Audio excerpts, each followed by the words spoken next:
क्या नाम है जी आपका? दर्शन। कहाँ से आए हैं आप? गुड़गांव से। संत रामपाल जी महाराज से नाम दीक्षा लेने से पहले आप क्या भक्ति साधना करते थे? सभी देवी देवताओं की भक्ति करते थे।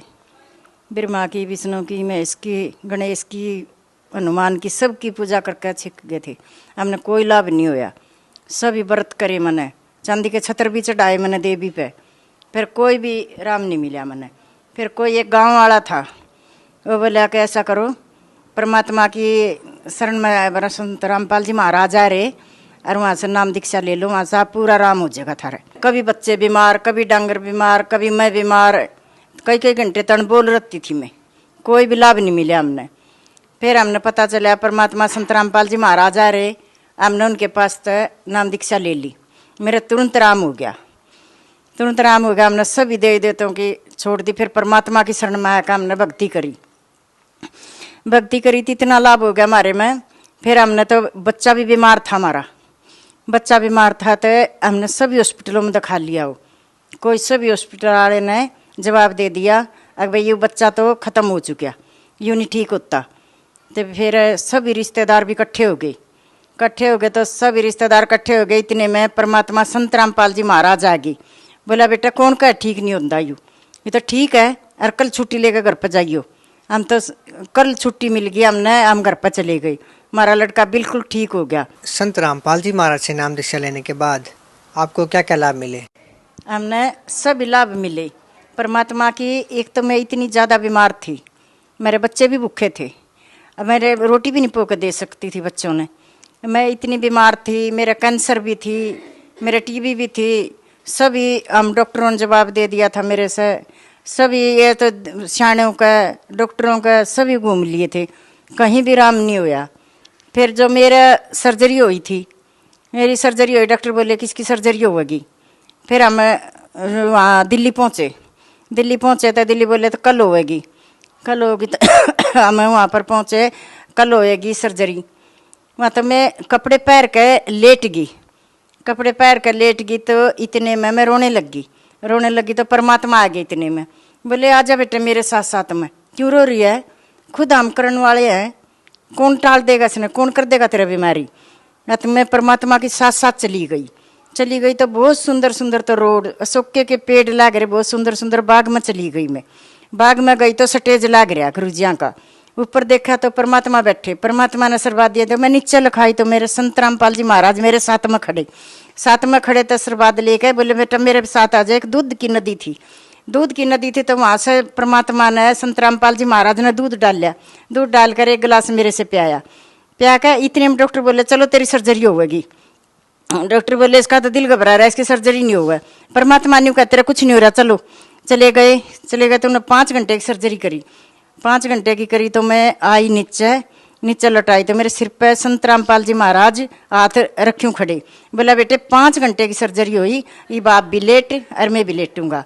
इतने में डॉक्टर आ गए, मेरी जोर से आवाज़ निकली, बेटा मका बेटा संदीप मका गुरुजी आ रहे हैं। इतने में फिर डॉक्टर आ गई। डॉक्टर बोले 5 घंटे की सर्जरी हुई, कुछ बाल्टी बुल्टी ले आओ। मेरा बेटा भी देख कर इतना घबरा गया, बोला मम्मी हम तो ये सोच रहे थे कुछ भी बीमारी नहीं थी, ये तो बहुत बड़ी बीमारी थी और 5 किलो की बाल्टी भर गई तेरे अंदर से, हमने कोई पता नहीं था। अच्छा इतना हो गया, मेरा एक कमरा दुआ रखा मेरे तय अकेली तय, और किसी तक भी दूसरे देश तक डॉक्टर आवा था, बड़ा डॉक्टर सबसे, और मैंने अकेली नहीं दवाई देने आवा, अकेली ने संभालने आवा। सब ये जितने भी मरीज थे सब ये बोलने लग गए थारा कोई रिश्तेदार है यू, तो किसी ने भी नहीं आता संभालना, आप अकेली ने संभालना आ रहा। हाँ बोले हमारा कोई रिश्तेदार नहीं हो, कह मेरी भी फरमाइश लगवा दो, हमारा भी बहुत मरीज है। मैं कहा नहीं, कभी तो मैंने पर्ची नहीं कटवाई, सबकी दवाई बाहर से आवे और मेरी दवाई वहीं से लगे सारी, एक पैसे की भी दवाई नहीं, मेरी अंदर से दवाई लग गई। इतना लाभ मिला। फिर बच्चा बीमार हो गया था, सभी डॉक्टरों ने जवाब दे दिया था और परमात्मा ने वो भी बचा दिया। फिर हमारी भैंस मर गई तो परमात्मा बोले कोई बात नहीं, मर गई तो परमात्मा ने एक 6 महीने के अंदर दूसरी भैंस आ गई। जितने की भैंस ले आए थे एक कटड़ा था उसके नीचे आया, वही बिक गया और वो हमारे भैंस रह गई। परमात्मा ने 6 महीने में कोटा पूरा कर दिया वहाँ का, उधर ही। फिर फिर इतना लाभ मिला परमात्मा की दया है। परमात्मा बोले कि बेटा यू करा कि सारे तीनों बच्चे छोटी छोटी पे पढ़ाई पे पढ़ रहे थे। हम इतने बीमार थे छोटे से कि हमारा कोई जमींदारा था बच्चों का। फिर हमने इतने परमात्मा ने पढ़ा दिए तीनों बच्चे डॉक्टर बना दिए। फिर गुड़गांव में मकान ले लिया। इतना लाभ परमात्मा की उस तो हो गया हमने। फिर लड़का बोला कि माँ सभी बच्चों का एडमिशन हो गया, मेरा एडमिशन रह गया। आज लड़का रोता रोता और बोला बाहर नहीं चला गया। बाहर चला गया तो इतने में आगे संत रामपाल जी महाराज खड़े मिले परमात्मा के रूप में। बोले बेटे कहाँ जा रहा है? कहीं नहीं जा रहा, मैं इधर ही जा रहा। बोले बेटे आप कोर्स करना चाह रहे? हाँ। अगर बेटा तो ऐसा करिए जयपुर जाइए और जयपुर जाइए एक सीट खाली रह रही है और आप उधर जाकर तो और पता कर का। फिर वो घर पर आ गया वापिस। बोला मम्मी पापा मैं चला जाऊँ देख तो आऊँ, पैसा तुम्हारे पास नहीं। बोला देखा गया। तो मैं बोले कि भाई क्या करता है? कि मैं कुछ काम भी कर रहा हूँ, परिवार भी है साथ में। फिर बोला कि ऐसा करता हूँ कि सुबह 9 बजने से पहली तो दो तेरा एडमिशन तो सारा माफ़ हो गया और फीस दे देता हूँ। फीस दे दे तो वापिस आ गया। बोला मम्मी हमारे पास तो फीस भी कोई नहीं, हम कहाँ से देंगे? परमात्मा ने कोई रिश्तेदार तैयार कर दिया। तो हमने 9 बजे हमने फ़ोन कराया। बोला लड़के का एडमिशन हो रहा, हमने पैसे चाहिए कुछ। बोला फिर बताओ कितने चाहिए? अगर 2 लाख चाहिए। अब फिर ले दे देंगे कि दे नहीं देंगे, अभी आ जाओ लेकर। अच्छा कहाँ? उनकी गाड़ी थी। मैं पहुँच गए 11 बजे पहुँचे। 11 बजे पहुँच गए और मैं वापिस आगे दे गए। सुबह 9 बजे लड़के का एडमिशन हो गया। हमने इतना लाभ मिला, हमारा कोई भी तो नहीं था कि लड़के नाम पढ़ावेंगे अकामड़ी इसका एडमिशन करवाओगे। परमात्मा ने इतना लाभ दे दिया। फिर ईब बहू का था, बहू का 3 महीने पेट में थे। 3 महीने पेट में थे तो सभी डॉक्टर ये बोले कि इसकी ऐसा करो सफाई करवाओ, ना तो इसका हाथ मिला ना इसका पैर मिलेंगे और इसकी सफाई करवा दो तुम। और ये 2 साल बच्चा भी नहीं करना और 2 साल दवाई खानी। हम बोले हम तो नहीं करवाते। नहीं बोला या कि इसका क्या करोगे कुतड़े का? हम परमात्मा के पास पहुँच गए। परमात्मा के पास पहुँच गए तो परमात्मा तब बोले हम ऐसे ऐसे डॉक्टर बोल रहे। बोला देखो बेटा कैसे करोगे? मैं कहा हम तो ना तो एक दवाई दुआन दे ना सफाई करवान दे, जैसा भी करेंगे मालिक करेंगे। संत रामपाल जी महाराज बोले बेटा खुश हैं, जैसा भी आपकी मर्जी है, मालिक और के मांगोगे तुम जाओ कर लो। हमने एक तो दवाई नहीं दवाई और कोई हमने सब 9 महीने हमने एक भी गोली नहीं दी। एक छोटे से अस्पताल में हमने भर्ती कर दिया, बच्चे भी नहीं थे घर पे। बच्चे आके बोले मम्मी ऐसा बोल लगा कोई किन के पैसे नहीं, छोटे से अस्पताल में भर्ती करवा दी और कोई बड़े अस्पताल में करवाओ है। मैं बोली बेटा ये तो परमात्मा करने वाले है, तो इनकी तो ओट है थोड़ी ओट है। फिर उसने डॉक्टर ने पेपर देखे, बोली मैं तो भर्ती भी नहीं करूँ इसने, आप क्यों नहीं सफाई करवाई इतने? मैं बोली कोई बात नहीं बेटे परमात्मा करने वाले हैं। इतने में हमने गुरु जी के पास प्रार्थना भेज दी। प्रार्थना बोले बेटा कोई दिक्कत नहीं, 2-3 घंटे में बच्चा नॉर्मल हो गया। आज 2.5 साल का बच्चा हो लिया, मामा का जा रहा नहीं दिखाऊं उसने 2-2.5 साल का हो लिया। हमने बच्चे तो एक गोली भी नहीं दी। हमने इतना लाभ मिला परमात्मा की शरण में भाई कोई भी नहीं यार, जितनी भी कह दो इतनी तो मेरे पास कहीं भी नहीं जाऊँगा, एक सारा दिन में भी नहीं कहीं जाएंगी। माता जी संत रामपाल जी महाराज जी अभी जेल में है, आप लोगों का संत रामपाल जी महाराज में कैसा भाव है? बहुत ज़्यादा भाव है। हमने तो संत रामपाल जी महाराज के दर्शन के बिना हमने नींद भी नहीं आ रही है, हमने खाना भी नहीं खा रहे हैं हम। और मेरा बेटा आज भी संत रामपाल महाराज के शरण में आज भी जेल में है। और हम परमात्मा से यही प्रार्थना करें ऐसी हमने सारे परिवार ने सेवा देवे, सारे परिवार ने देवे, जो मेरा बेटा भी सेवा के लिए जा रहा है। किस केस में है आपके बेटे जेल में? ये देशद्रोह के केस में है और हम परमात्मा झूठे केस में डाले गए हैं। और परमात्मा एक दिन ऐसा करेगा सारे केस ने तोड़ के और परमात्मा लीला दिखा देंगे एकदम।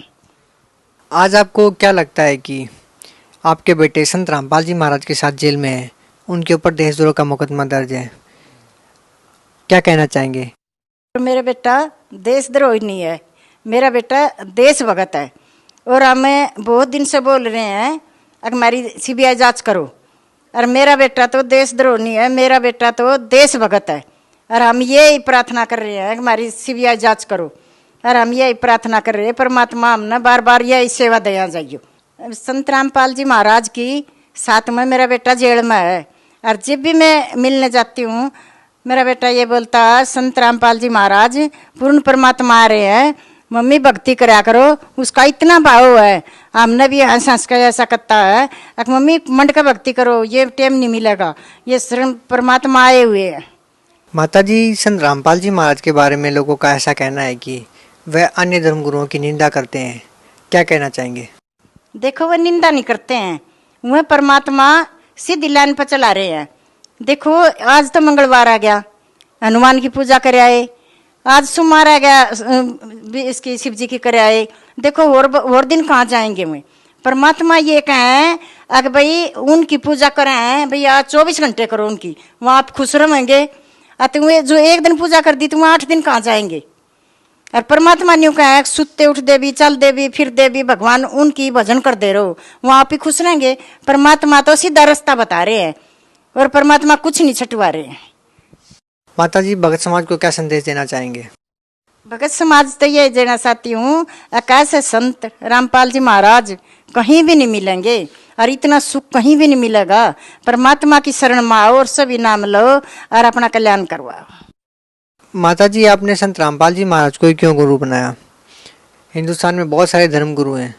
भैया हमें सभी तो छिक लिए थे, 5-5 बजे उठ कर नहाना धोना, मंदिरों में जाना, कई जंतर मंत्र के पास जाना, सभी घूम ली थी। मैं थक गई थी। एक दिन सो इसके पापा ने सभी तस्वीर उठाकर बाहर धर दी, बोले हम तो छक लिए कर कर काम किसी की भी नहीं करते। फिर परमात्मा का बेरा पटिया, हम तब संत रामपाल जी महाराज की शरण में जाने के बाद हम सारा परिवार सुख हो गया, सब चाहे सभी चीजों की आनंदी आ गई। हम कुछ भी नहीं चाहते, परमात्मा की भजन भक्ति चाहवा, हमने कुछ नहीं चाहिए।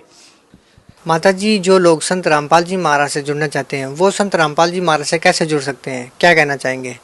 परमात्मा के ज्ञान तक जुड़ेंगे। परमात्मा का हमने सभी ज्ञान सुन लिया, किसी का भी ज्ञान नहीं। जो हमें परमात्मा की तरफ चलते हैं ना, हमारे शरीर में दिवासा बढ़ता है, दिवासा बढ़ता है। संत रामपाल महाराज की हम नहीं सोच रहे हैं, अब तारीख पर जा रहे हैं, तारीख पर जा रहे हैं, हमने रात में नींद नहीं आती, ऐसा हमारा लगता है जो हमारे शरीर में दिवा बढ़ता है, दिवा बढ़ता। हम सारी रात घूमते रहते हैं, ये सब भाज ले, जब ऐसा लगता है वही है जो भी कुछ है, घर पर कोई भी याद नहीं आती कुछ भी बात।